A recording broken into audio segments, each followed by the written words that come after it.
Now, in terms of the optimal samples for uranium-thorium dating, individual sample size, requirements, and collection procedures vary based on the sample type, but I'll outline some general recommendations.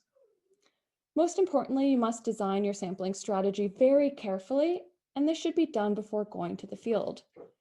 For best sampling dating results with high certainty, you must be very careful in collecting your samples. You should know what you want to achieve from uranium-thorium analysis and have your research goals solidified, and then plan your sampling accordingly. A sample with no detritus and high aragonite fractionation is best. Samples should be clean and free from secondary calcite. All samples will be screened for uranium and thorium excess prior to isotope dilution and extraction for purification and measurement. Only samples with acceptable ranges of thorium will be selected for analysis.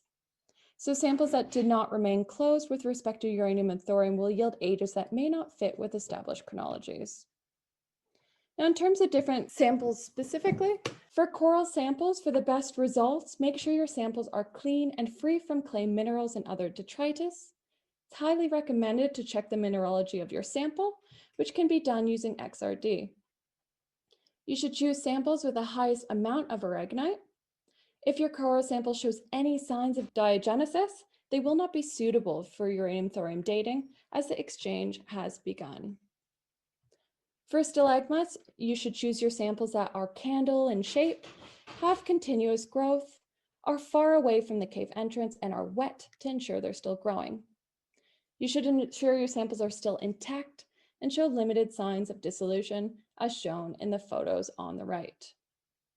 For bones, shells, and teeth, the lab is able to conduct uranium-thorium on these samples. However, since they are considered an open system, they may yield unreliable ages.